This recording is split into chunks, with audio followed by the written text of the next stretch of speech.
शेतकऱ्याचा असूड. लेखक महात्मा ज्योतिराव गोविंदराव फुले. तुम्ही ऐकत आहात स्वाते IAS या YouTube चॅनलवर. प्रकरण पहिले. सरकारी सर्व खात्यांनी ब्राह्मण कामगारांचे प्राबल्य असल्यामुळे त्यांचे स्वजातीय स्वार्थी भटब्राह्मण आपले मतलबी धर्माचे मिशाने अज्ञानी शेतकऱ्यांस इतके नाडितात की त्यांस आपली लहान चिटकुली मुले शाळेत पाठविण्याची साधने राहत नाहीत व एखाद्यास तसे साधन असल्यास त्यांच्या दुरुपदेशाने तशी इच्छा होत नाही. आता पहिले, अक्षरशून्य शेतकऱ्यांस भटब्राह्मण धर्ममिशाने इतके नाडितात की त्यांविषयी या जगात दुसरा कोठे या मासल्याचा पडोसा सापडणे फार कठीण. पूर्वीच्या धूर्त आर्य ब्राह्मण ग्रंथकारांनी आपले मतलबी धर्माचे लिगाड शेतकऱ्यांचे मागे इतके सफाईने लावले की शेतकरी जन्मास येण्याचे पूर्वीच त्याचे आईस ज्या वेळेस ऋतू प्राप्त होतो तेव्हा तिच्या गर्भाधानादी संस्कारापासून तो हा मरेपर्यंत कित्येक गोष्टींनी लुटला जातो. इतकेच नव्हे तर हा मेला तरी त्याच्या मुलांस श्राद्ध वगैरेच्या मिशाने धर्माचे ओझे सोसावे लागते.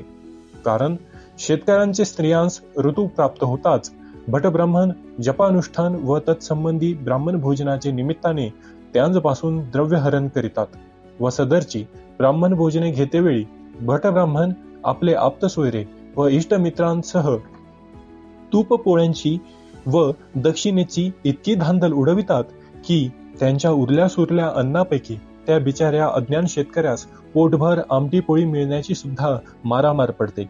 ऋतुशांती निमित्ताने भटब्राह्मणांनी उदरशांती होऊन त्यांचे हातावर दक्षिणा पडताच ते शेतकऱ्यास आशीर्वाद दिल्यानंतर त्यास त्यांचे स्त्रियांनी शनिवारी अथवा चतुर्थीची व्रते धरावी म्हणून उपदेश करून घरोघर चालते होतात.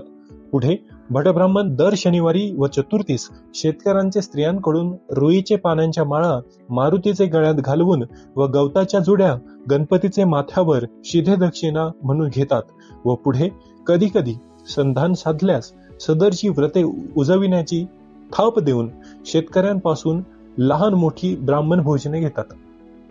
इतक्यात शेतकरी बाया सृष्टिकर्माप्रमाणे गरोदर झाल्यास भटब्राह्मणांनी शेतकऱ्यांकडून मुंज्यांचे ब्राह्मण घालविण्याचे लटके पूर्वी केलेले नवस शेतकऱ्यांशी सहज बोलता बोलता बाहेर काढावयाचे व शेतकऱ्यांच्या स्त्रिया प्रसूत होण्याच्या पूर्वी भटजी बुवा शेतकऱ्यांचे घरी रात्रंदिवस खड्या फेऱ्या घालितात व त्यांच्याशी मोठी लाडीगोडी लावून त्यांच्याशी यजमानपणाची नाती लावून त्यांपासून त्या नवसांची फेड करून घेतात. पुढे शेतकऱ्यांचे स्त्रियांस पुत्र प्राप्त झाले की भटब्राह्मणांची धनरेषा उपटते. ती अशी की प्रथम मुख्य उपाध्ये शेतकऱ्यांचे घरी जातात व ज्या ज्या राशीस जास्त अनिष्ट ग्रह जुळत असतील तसल्या राशी मुकरर करून त्यांच्या अर्भकांच्या जन्मपत्रिका अशा रीतीने तयार करीतात की अज्ञानी शेतकऱ्यांचे पुत्रजन्माने जाहलेल्या सर्व आनंदात माती कालवून त्यास घाबरे करीतात व दुसरे दिवशी त्याच करून पिंडीतील लिंगापुढे आपले भाऊबंद सगळे सोयरे व इष्टमित्रांपैकी भटब्राह्मणास मुलाने जपानुष्ठानास बसवितात व त्यांपैकी कोणास शेतकऱ्यापासून उपोषणाचे निमित्ताने फलाहारापुरते पैसे देतात. उन्हाळा असल्यास पंखे देववितात, पावसाळा असल्यास हात चालाख्यास तो देवितात. शेतकऱ्यापासून पूजेच्या निमित्ताने तेल, तांदूळ, नारळ, खारका, सुपाऱ्या, तूप, साखर, फळफळाहळ वगैरे पदार्थ उपटायास ते कमी करीत नाहीत. शेतकऱ्यांचे मनावर मूर्तीपूजेचा जास्ती प्रेमभाव ठसावा म्हणून काही भट तपानुष्ठान संपे पावेतो आपल्या दाढ या दोडया वाढवतात, काही फलाहारावर राहतात. अशा नाना प्रकारच्या लोणकड्या थापा देऊन जपानुष्ठान संपे पावेतो भटब्राह्मण शेतकऱ्यांचे बरेच द्रव्य उपटतात. शेवटी समाप्ती करतेवेळी भटब्राह्मण अज्ञान शेतकऱ्यापासून ब्राह्मण भोजनासहित यथासांग दक्षिणा घेण्याविषयी कसकशी चंगळ उडवितात हे सर्व आपणास माहीत असेलच. आर्य भटब्राह्मण आपल्या संस्कृत विद्यालयांत शूद्र sir William Jones volume 4 page 111 शेतकऱ्यांचे मुलास घेत नाही, परंतु ते आपल्या प्राकृत मराठी शाळांत कामापुरती शूद्र शेतकऱ्यांची मुले घेतात व त्यांपासून दरमहाचे पगाराशिवाय दर अमावस्येस व पौर्णिमेस फसक्या कित्येक सणांस शिदा दक्षिणा व मुलांनी शाळेत खाण्याकरिता आणलेल्या चबिन्यामधून चौथाई घेऊन त्यांस धुळाक्षर, अंकगणित मोडी कागद वाचन, भाकड पुराणासंबंधी प्राकृत श्लोक व भूपाळ्या शिकवून त्यांस कलगी अथवा तुऱ्याच्या पक्षाच्या लावण्या शिकून तत्संबंधी झगडे घालण्यापुरते विद्वान करून सोडितात. त्यांस आपल्या घरची हिशेबेची टांचणे ठेवण्यापुरते देखील ज्ञान देत नाहीत. मग त्यांचा मामलेदार कचेऱ्यांत प्रवेश होऊन कारकुनीचे काम करणे कठीणच. शेतकऱ्यांचे मुलाच्या मागणीच्या वेळी ब्राह्मण जोशी हातात पंचांगी घेऊन त्यांचे घरी जातात व आपल्या पुढे राशीचक्रे मांडून त्यांस मुलामुलींची नावे विचारून मनात स्वहित संकल्प धरून मोठ्या डौलाने अंगठ्यांची अग्रे बोटांचे कांड्यावर नाचवून भलता एखादा अनिष्ट ग्रह त्यांचे राशीला जुळवून त्या ग्रहाचे शमनार्थ जपानुष्ठानाच्या स्थापनेकरिता व त्यांचे शांततेकरिता काही द्रव्य शेतकऱ्याकडून घेतात. नंतर शेतकऱ्यांच्या मुलाचा तिथी निश्चय करतेवेळी नवरीचे घरी वस्त्राचे चौघडीवर तांदुळाचे रांगोळ्यांनी चौकोनी चौक तयार करून त्यावर मुलीच्या व मुलाच्या पित्यास बसवून त्यांचे पुढे खोबरे, खारका व हळकुंडाचे लहान ढीग मांडतात. हळद कुंकू व अक्षता मागवून मुलीचे व मुलाचे वय, वर्ण, गुण वगैरे यांचा काडीमात्र विचार न करिता कामपुरत्या सुपाऱ्यात गणपतीची प्राणप्रतिष्ठा करून समर्पयामीचे धांदलीत शेतकऱ्याकडून सन्यांनी पैसे उपटून कागदाचे चिठोऱ्यावर नेमलेल्या तिथीचे टिप्पण करीतात व त्यावर हळदी कुंकाचे माखन करून ते उभयतांचे हाती देतात.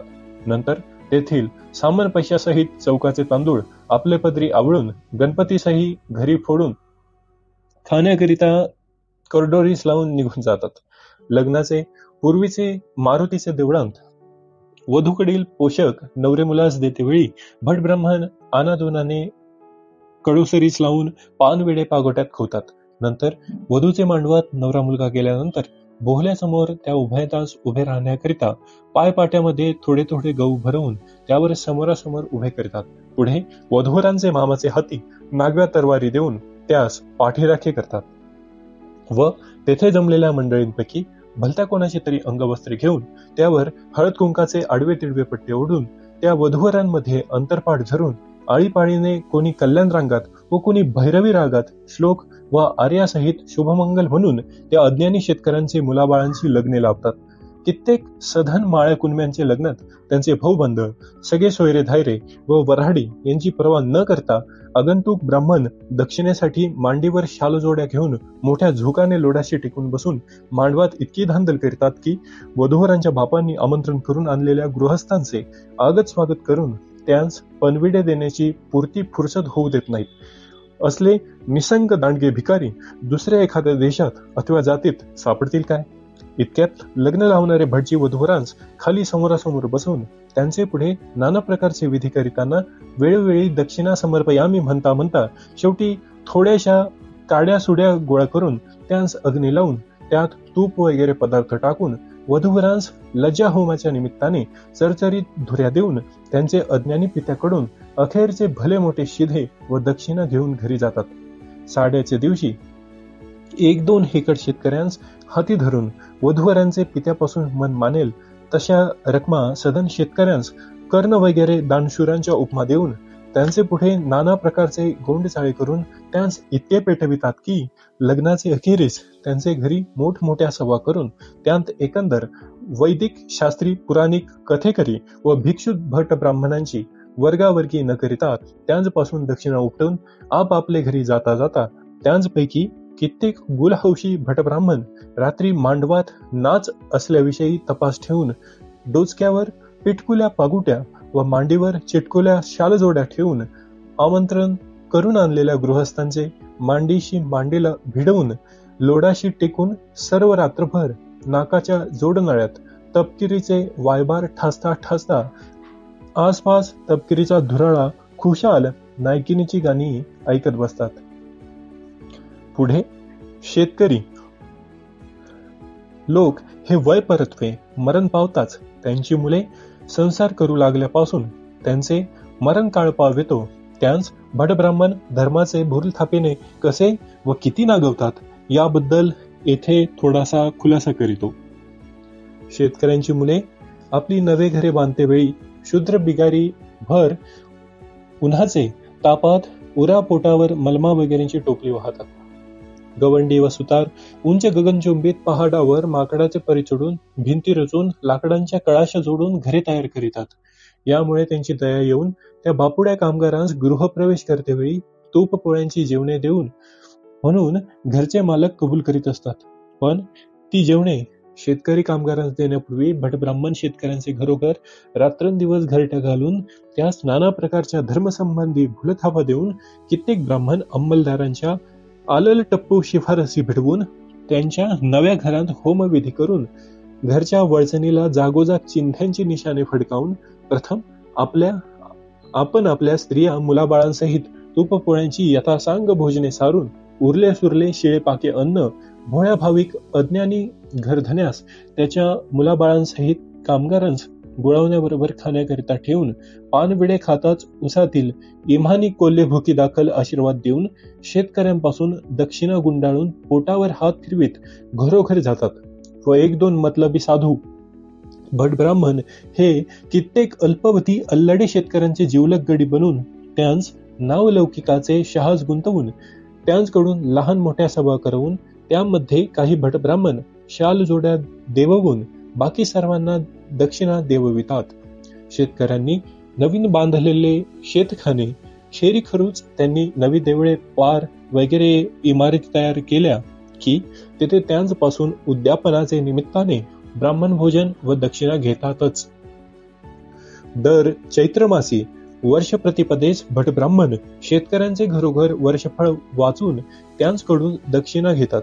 तसेच रामनवमी व हनुमान जयंतीचे निमित्ताने भटब्राह्मण आपले ओळीत एकदा सधन शेतकरी असल्यास त्याचपासून अगर गरीबच सर्व असल्यास त्यांपासून आळीपाळीने वर्गण्या जमा करून तूप पोळ्यांची ब्राह्मण भोजने घेतात. जेजुरीच्या यात्रेत शेतकरी आपल्या मुलाबाळांसह तळे वगैरे ठिकाणी आंघोळी करतेवेळी भटब्राह्मण तेथे संकल्प म्हणून त्या सर्वांपासून एक शिवराई दक्षिणा घेतात. ही यात्रा सुमारे पाऊण लाखाचे खाली नसते व त्यांपैकी कित्येक अल्लड सदन शेतकऱ्यांचे मांडीवर खल्लड मुराळ्या बसतातच. त्यांपासून देवब्राह्मण सुवासिनीचे निमित्ताने तूप पोळ्यांपुरते द्रव्य उपटतात. शिवाय शेतकऱ्यांचे भंडार खोबरे खंडोबा देवापुढे उधळण्याकरिता खरेदी करतेवेळी भटब्राह्मण वाण्याबरोबर आतून पाती ठेवून त्यास बरेच नाडितात. दर आषाढ मासी एकादशीस भटब्राह्मण शिधे देण्याची ऐपत नसणाऱ्या कंगाल शेतकऱ्यापासून सुद्धा निदान एक पैसा तरी दक्षिणा घेतात. पंढरपुरी एकंदर सर्व शेतकरी आपल्या स्त्रिया व मुले बाळी यांसहित चंद्रभागेत स्नान करतेवेळी भटब्राह्मण नदीचे किनाऱ्यावर उभे राहून संकल्प म्हणून त्या सर्वांपासून एक एक शिवराई दक्षिणा घेतात. ही यात्रा सुमारे 1 लक्षाचे खाली नसते व त्यांपैकी काही शेतकऱ्यांपासून निदान एक सुवासिनी ब्राह्मणास तूप पोळ्याचे भोजन देण्यापुरत्या रकमा उपटून माझ घरात आपले घरची मंडळी पात्र बसवलेली असते. तेथे प्रत्येक शेतकऱ्यास निरनिराळे नेऊन म्हणतात की हे पहा, तुमच्या सुवासिनी ब्राह्मण जीवावयास बसत आहेत. त्यांस काही दक्षिणा देण्याची मर्जी असल्यास द्या, नाहीतर दुरून नमस्कार करून बाहेर चला, म्हणजे ते देवास विठोबास नैवेद्य पाठवून जीवावयास बसतील. असे प्रामाणिक धंदे करून पंढरपुरातील शेकडो भटब्राह्मण बडवे श्रीमान झाले आहेत. दर श्रावण मासी नागपंचमीस बिळात शिरणाऱ्या मूर्तिमंत नागाच्या टोपल्या बगलेत मारून शेतकऱ्यांचे आळोआळीने नागोक दूध पिलावं, नागदक्षिणा समर्पयामी म्हणून पैसा गोळा करीत फिरण्याची भटब्राह्मणांची वडिलोपार्जित वृत्ती वैद्य व गारुड्यांनी बळकावली असता त्याचवर ते नुकसानीबद्दल फिर्याद न करिता केवळ दगडाच्या किंवा चिखलाच्या केलेल्या नागांच्या पूजा करून अज्ञानी शेतकऱ्यापासून दक्षिणा घेतात. पौर्णिमेस श्रावणीच्या निमित्ताने महाराच्या गळ्यातील काळ्या दोऱ्यांची खबर न घेता कित्येक डामडौली कुंड्यांचे गळ्यात दोऱ्याची गागाभटी शूद्र लोकांत जानवी घालण्याचा प्रथम प्रचार नव्हता. गागाभट याने शिवाजी राजापासून सुवर्ण तुला दान देऊन त्यास जानवी घातली. तेव्हापासून ही चाल पडली आहे. तर या जानवी घालताना शिधा दक्षिणेवर धाड घालितात.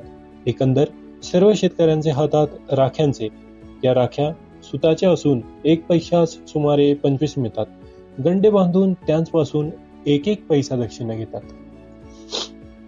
वद्य प्रतिपदेस भटब्राह्मण बहुतेक सधन शेतकऱ्याच सप्ताहाचा नाद लावून त्याचे गळ्यात विणे घालून त्यांचे इष्टमित्रांचे हातात टाळ देऊन त्या सर्वांस मृदुंगाचे नादात पाळीपाळीने रात्रंदिवस पोपटासारखी गाणी लावून नाचता नाचता टनाटना उड्या मारावयास लावून आपण त्यांच्या समोर मोठ्या डौलाने लोडाशी टेकून त्यांच्या गमती थोडा वेळ पाहून दररोज फराळाचे निमित्ताने त्याचपासून पैसे उपटून गोकुळाष्टमीचे रात्री हरी विजयातील 3रा अध्याय वाचून यशोदेचे बाळणपणाबद्दल चुडे बांगड्यांची सबब न सांगता शेतकऱ्यांपासून दक्षिणा उपटतात.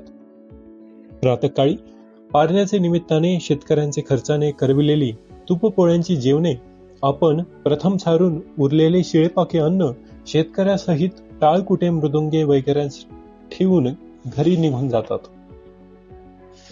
शेवटी श्रावण महिन्यातील सरते सोमवारी भटब्राह्मण बहुतेक देवभोळा अज्ञानी शेतकऱ्यापासून तूपपोळ्यांची निदान एकतरी सुवासिनी ब्राह्मण भोजन घालण्याचे निमित्ताने यथासांग शिदे सामग्र्या घेऊन प्रथम आपण आपल्या स्त्रिया मुलाबाळांसहित जेवून गार झाल्यावर प्रसादादाखल 1-2 पुरणपोळ्या व भाताची मृदू भलत्या सलत्या इस्त्र्यावर घालून दुरून शेतकऱ्याचे पदर टाकून त्यांच्या समजोती काढतात.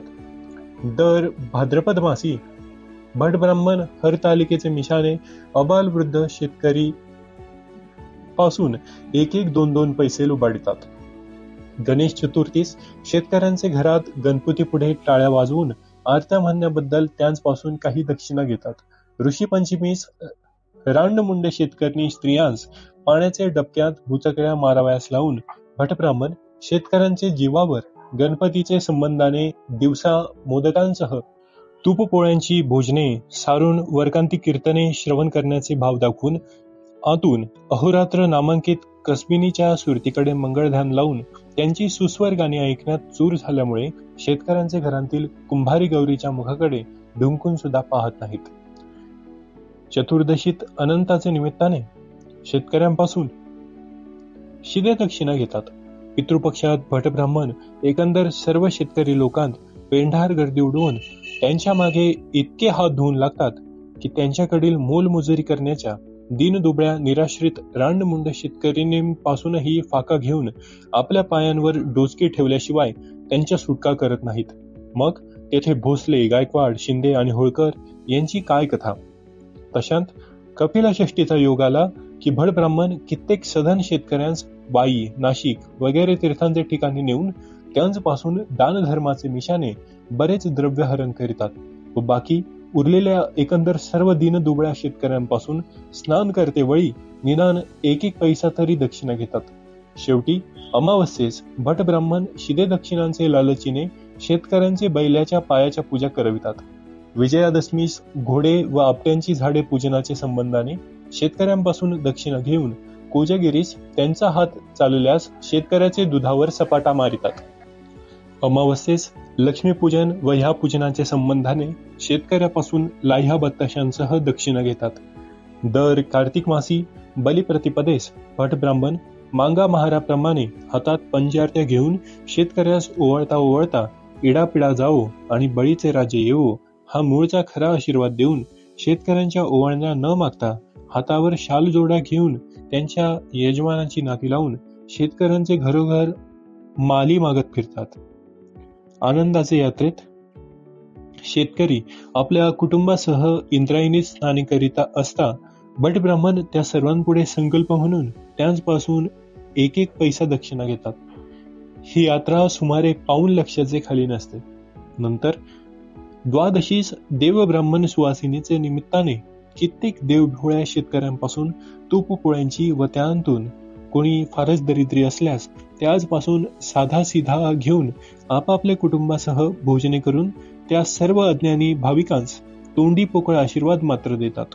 शिवाय भोवर गावातील अज्ञानी शेतकऱ्यास पंथरवाड्याचे वारीचे नादी लावून त्या सर्वांपासून 12 महिने दर द्वादशीस पाळीपाळीने तूपपोळ्यांची ब्राह्मण भोजने काढितात. इतकेच नव्हे परंतु कित्येक पर जिल्ह्यातील सदन शेतकऱ्यांस चढी पेटवून त्यांपासून तूपपोळ्यांची सहस्र भोजने घालवितात.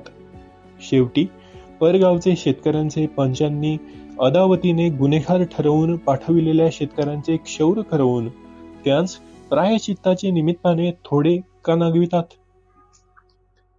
वद्य द्वादशीस भट ब्राह्मण शेतकऱ्यांचे अंगणातील तुळशी वृंदानासमोर धोत्राचा अंतरपाठ धरून मंगलाष्टकाचे ऐवजी 2-4 श्लोक व आर्या म्हणून तुळशीचे लग्न लावून शेतकऱ्यापासून आरतीचे पैशासह ओटीपोटीपैकी काही सामान हाती लागल्यास गोळा करून जातात. दर पौष मासी मकर संक्रांतीस भट ब्राह्मण शेतकऱ्यांचे घरी संक्रांत फळ वाचून त्यांपासून दक्षिणा घेतात व कित्येक अक्षरशून्य देवभोळ्या शेतकऱ्यांस अगाध पुण्यप्राप्तीची लालूच दाखवून त्यांच्याकडून मोठ्या उल्हासाने त्यांची उसांची स्थळे भट ब्राह्मणांकडून लुटवितात. दर माघ मासी महाशिवरात्रीस भट ब्राह्मण कित्येक शेतकऱ्यांचे आळींतील देवळांनी शिवलीलामृताच्या आवृत्त्या करून सूर्योदयाचे पूर्वी समाप्ती करतेवेळी त्यांपासून ग्रंथ वाचण्याबद्दल शिधे दक्षिणा उपटून नेतात. दर फाल्गुन मासी होळी पूजा करिताच शेतकऱ्याजवळचे द्रव्य उडाले यास्तव म्हणा अगर हिंदू धर्माचे नावाने ठणांना बोंबा मारितात, तरी हे भटजी बुवा त्यांपासून काही दक्षिणा घेतल्या विना त्यांस आपल्या डोचक्यात धूळ माती घालण्याकरिता मोकळीत देत नाहीत. सदरी लिहिलेल्या प्रतिवर्षी येणाऱ्या सणांशिवाय मधून मधून चंद्रग्रहण, सूर्यग्रहण व ग्रहांचे उलटापालटीचे संबंधाने शेतकऱ्यापासून भट ब्राह्मण नाना प्रकारची दाने घेऊन एकंदर सर्व परवण्या आळीपाळीने बगलीत मारून व्यतिपात भाऊबळाने शेतकऱ्यांचे आळोआळीने भीक मागत फिरतात. शिवाय शेतकऱ्यांचे मनावर हिंदू धर्माचे मजबूत वजन बसून त्यांनी निसंग होऊन आपले नादी लागावे म्हणून सदन शेतकऱ्यांचे घरोघर रात्री भटब्राह्मण कधी कधी पांडव प्रताप वगैरे भाकड पुराणांची पारायणे करून त्यांच पाजून पागोट्या धोत्रासह द्रव्यावर घालून कित्येक निमक हरामी भटब्राह्मण आपल्या शेतकरी यजमानाच्या सुनाबाळांस नादी लावून त्यांस कुकुचकू करावयास शिकवितात. त्यांतून अधिमधी संधान साधल्यास शेतकऱ्यांचे घडी भटब्राह्मण सत्यनारायणाच्या पूजा करून प्रथम शेतकऱ्यांचे केळांत 1.25 शेरांचे मानाने निर्मळ रवा, निरसई, दूध, लोणकडे, तूप व धुवा साखर घालून तयार करविलेले प्रसाद घशांत सोडून नंतर आपल्या मुलाबाळांसहित तूपपोळ्यांची भोजने सारून त्यांपासून यथासांग दक्षिणा बुचाडून उलटे शेतकऱ्यांचे हाती कंदील देऊन घरोघर जातात. इतक्यांतून शेतकऱ्यांपैकी काही दुबळे स्त्री पुरुष चुकून राहिल्यास भूट पुराणिक या सर्वांस भलत्या एखाद्या देवळात दररोज रात्री जमा करून त्यास राधाकृष्णाची लीला वगैरे संबंधी पुराणे श्रवण करण्याचे नादी लावतात. समाप्तीचे समयी त्या सर्वांस चढाओढीत पेटवून त्यांपासून तबकात भल्या मोठ्या महादक्षिणा जमा केल्यानंतर शेवटी त्यांच्या निराळ्या वर्गणीच्या खर्चाने आपण मोठ्या थाटाने पालख्यात बसून एकंदर सर्व श्रोते मंडळीस मागे पुढे घेऊन मिरवत बरोबर जातात. कित्येक अक्षरशत्रू भटब्राह्मणांस पंचांगावर पोट भरण्याची अक्कल नसल्यामुळे ते आपल्यापैकी एखाद्या बेवकूफ ठोंब्यास ढवळ्या बुवा बनवून त्याचे पायात खडावा व गळ्यात पिना घालून त्याचवर एखाद्या शूद्रा करून भली मोठी छत्री धरवून बाकी सर्व त्यांचे मागे धांजा ढोलके ठोकीत जे जे राम नावाचा घोष करीत अज्ञानी शेतकऱ्यांचे आळोआळीने प्रतिष्ठित भीक मागत फिरतात.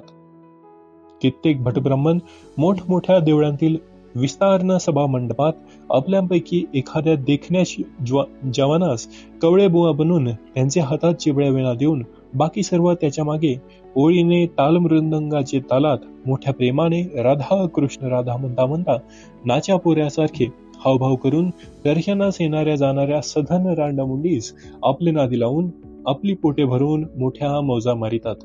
कित्येक मतिबंद भटब्राह्मणास भटपणाचा धंदा करून चैना मारण्यापुरती अक्कल नसल्यामुळे ते आपल्यापैकी एखाद्या भोळसर कारकुनास देव महालकरी बनवून बाकीचे ब्राह्मण गावोगाव जाऊन अज्ञानी शेतकऱ्यांपासून देव महालकऱ्यास नवस करवून त्या संबंधी बरेच खोरीसा नेतात. कित्येक भटब्राह्मणास वेदशास्त्रांचे अध्ययन करून प्रतिष्ठेने निर्वाह करण्याची ताकद नसल्यामुळे ते आपल्यापैकी एखाद्या अर्धवेड्या भांग्यास बागलकोटचे स्वामी बनवून बाकीचे भटब्राह्मण गावोगाव जाऊन स्वामी सर्वांचे मनातील वासना मनकवड्यासारख्या जाणून त्यापैकी काही पूर्ण होण्याविषयी अनन्य मार्गाने बोलून दाखवितात. अशा नाना प्रकारच्या लोणकड्या थापा अज्ञानी शेतकऱ्यास देऊन त्यांस स्वामीचे दर्शनास नेऊन तेथे त्यांचे द्रव्यहरण करीतात.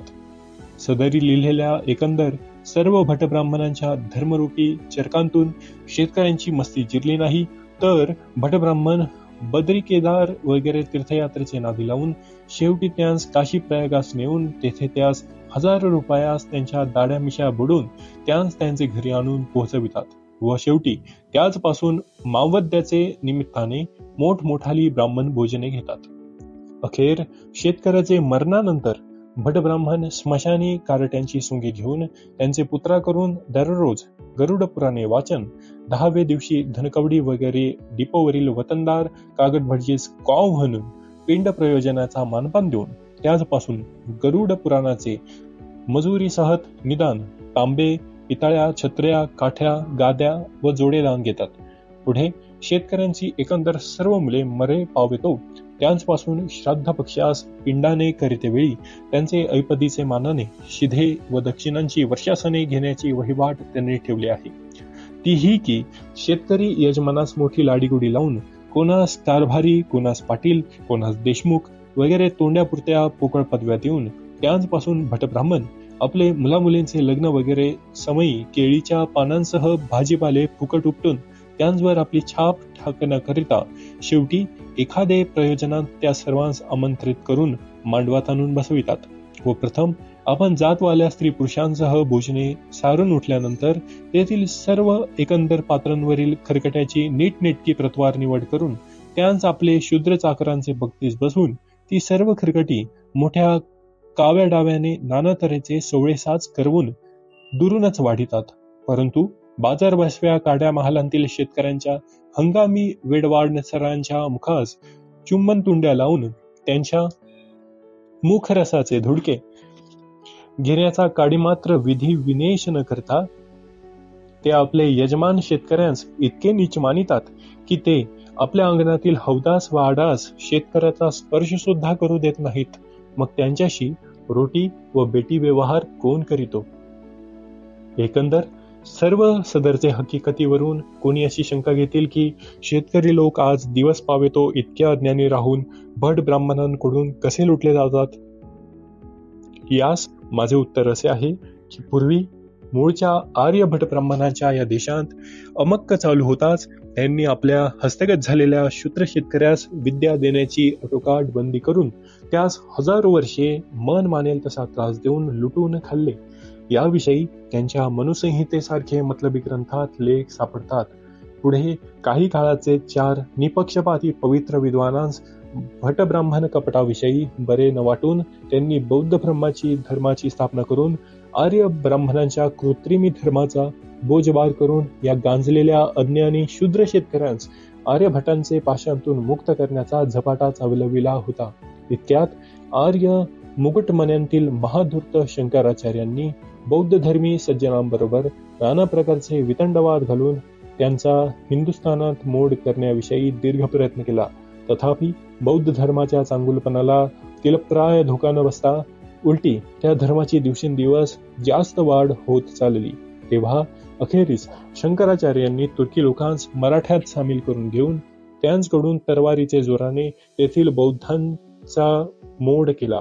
पुढे आर्य भटजीस गोमांस व मद्यपिण्याची बंदी करून अज्ञानी शेतकरी लोकांचे मनावर वेदमंत्र जादूसहित ब्राह्मणांचाच दरारा बसविला. यावर काही काळ लोटल्यानंतर हजरत महम्मद पैगंबराचे जहामर्द शिष्य आर्यभटांची कृत्रिमी धर्मासहित सोटी सोमनाथासारख्या मूर्तीच्या तरवारीचे प्रहारांनी विध्वंस करून शूद्र शेतकऱ्यांस आर्याचे भटब्राह्मणांच्या कपटातून मुक्त करू लागल्यामुळे भटब्राह्मणांतील मुकुंदराज व ज्ञानवांनी भागवतावरील काही कल्पित भाग उचलून त्यांचे प्राकृत भाषेत विवेक सिंधू व ज्ञानेश्वरी या नावांचे डावपेची ग्रंथ करून शेतकऱ्यांची मने इतकी भ्रमिष्ट केली की ते कुराणासहित महम्मदी लोकांस नीच मानून त्यांचा उलटा द्वेष करू लागले. नंतर थोडा काळ लोटल्यावर तुकाराम या नावाचा साधू शेतकऱ्यांमध्ये निर्माण झाला. तो शेतकऱ्यांतील शिवाजी राजास बोध करून त्याचे हातून बडब्राह्मणांच्या कृत्रिमी धर्माची उचलबांगडी करून शेतकऱ्यास त्यांच्या पाशांतून सोडवेल या भयास्तव बडब्राह्मणांतील अट्टल वेदांती रामदास स्वामींनी महाधूर्त गागा भटाचे संगणमताने अक्षरशून्य शिवाजीचे कान फुंकण्याचे सट्टल ठरवून अज्ञानी शिवाजीचा व निस्पृह तुकाराम बुवांचा पुरता स्नेहभाव वाढू दिला नाही.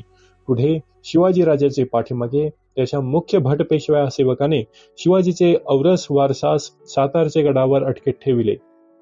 पेशव्याचे अखेरीस कारकिर्दीत त्यांनी गाजर रताळांची वरू व चटणी भाकरीवर गुजारा करून रक्तालंगट्या शेतकऱ्यापासून वसूल केलेल्या पट्टीच्या द्रव्यांतून त्यांच्या शेतीस पाण्याचा पुरवठा व्हावा म्हणून धरणे वगैरे बांधकामाकडे एक छदाम खर्च न घालिता पर्वतीचे रमण्यात 20-25 हजार भटब्राह्मणास मात्र शालजोडा वगैरे बक्षीस देण्याचा भडीमार उठवला व हमेशा पेंढाऱ्यांनी लुटून फस्त केलेल्या शेतकऱ्यांपासून सक्तीने वसूल केलेल्या जामदार खान्यातून अज्ञानी शेतकऱ्यांस निदान प्राकृत विद्या देण्याकरिता दमडीच्या कवड्या खर्ची न घालता ब्राह्मणांची मतलबी धर्मशास्त्रे शिकवणाऱ्या भटब्राह्मणांस शेकडो रुपयाची वर्षाशनी देण्याची चंगळ उडवून पर्वतीचे रमण्यांतील कोंडवाड्यांत मात्र एकंदर ओराळ्यांनी मोहरा पुतळ्यांची खिचडी वाटण्याची बाजीराव पेशवे साहेबांनी मोठी धूम उडवली.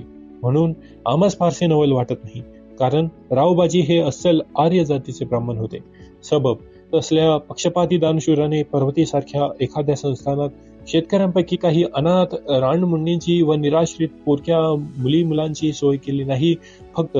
फक्त आपल्या जातीतील भटब्राह्मण गवई पुजारी व 4-5 हिमायती अगांतुक भटब्राह्मणास दररोज प्रातःकाळी अंघोळीस ऊन पाणी व 2 वेळा प्रति दिवशी पहिल्या प्रतीची भोजने मिळण्याची सोय करून हर एक निरक्षरास दूध पेढे वगैरे फराळाची आणि पारण्यास व एकंदर सर्व सणावारांस त्यांचे इच्छेप्रमाणे पक्वान्नाची रेलचेल उडवून त्या सर्वांस अष्टप्रहर चौघड्यासहित गवयांची गाणी बजावणी ऐकत बसवून मौजा मारण्याची यथास्थित व्यवस्था लावून ठेवली आहे.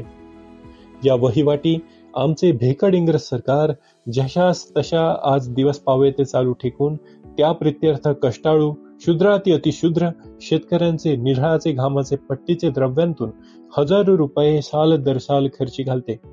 सांप्रत कित्येक शूद्राती अतिशूद्र शेतकरी ख्रिस्ती धर्म स्वीकारून मनुष्यपदास पावल्याने भटब्राह्मणांचे महत्व कमी होऊन त्यांना स्वतः मोलमुजरीचे कामे करून पोट भरण्याचे प्रसंग गुजरत चालले आहेत.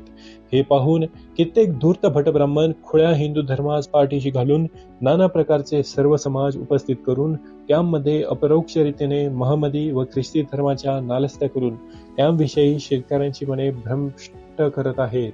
असो, परंतु पुरातन मूर्तिपूजोत्तेजक ब्रह्मवृंदातील काका व सार्वजनिक सभेचे पुढाकारी जोशीबुवा यांनी हिंदू धर्मातील जातीभेदाच्या दुराभिमानाचे पटल आपल्या डोळ्यांवरून एकीकडे काढून शेतकरी लोकांची स्थिती पाहिली असती तर त्यांच्याने एकपक्षीय धर्माच्या प्रतिबंधाने नाडलेल्या बिचाऱ्या दुर्दैवी शेतकऱ्यांस होणाऱ्या धर्माच्या जुलमाची यथातथ्य माहिती करून देते तर कदाचित त्यास दयेचा पाजर फुटून ते भूदेव भटब्राह्मण कामगारांची शूद्रास विद्या देण्याच्या कामात मसलत न घेता त्यास ती देण्याकरिता निराळे उपाय योजिते. सारांश: पिढीजात अज्ञानी शेतकऱ्यांचे द्रव्याची व वेळेची भट ब्राह्मणांकडून इतकी हानी होते की त्यांजला आपली लहान मुले सुद्धा शाळेत पाठविण्याचे त्राण उरत नाही. व याशिवाय आर्यभट्ट ऋषींनी फार पुरातन काळापासून शूद्र शेतकऱ्यास ज्ञान देऊ नये म्हणून सुरू केलेल्या वहिवाटीची अज्ञानी शेतकऱ्यांच्या मनावर जशीची तशी धास्ती असल्यामुळे त्यांना आपली मुळे शाळेत पाठविण्याचा हिय्या होत नाही. आणि हल्लीचे आमचे दयाळू गव्हर्नर जनरल साहेब पाताळचे अमेरिकन लोकसत्तात्मक राज्यांतील महाप्रतापी जॉर्ज वॉशिंग्टन तात्याचा कित्ता घेऊन येथील ब्राह्मण सांगतील तो धर्म आणि इंग्रज करतील ते कायदे मानणाऱ्या अज्ञानी शूद्राती अतिशूद्रांस विद्वान भटब्राह्मणांसारखेच म्युनिसिपालिटीत आपल्या वतीने मुख्यतार निवडून देण्याचा अधिकार दिला आहे खरा, परंतु या प्रकरणात भटब्राह्मण आपले विद्येचे मदांत ओवळ्यांनी ताऱ्यांनी अज्ञानी शूद्रातिशूद्र लोकांचे छक्के पंजे करून त्यांना पुढे ठकवू लागल्यास आमचे दयाळू गव्हर्नर जनरल साहेबांचे माथ्यावर कदाचित अपयशाचे खापर न फुटो, म्हणजे भटब्राह्मणाचे गंगेत घोडे न्हाले असे आम्ही समजू.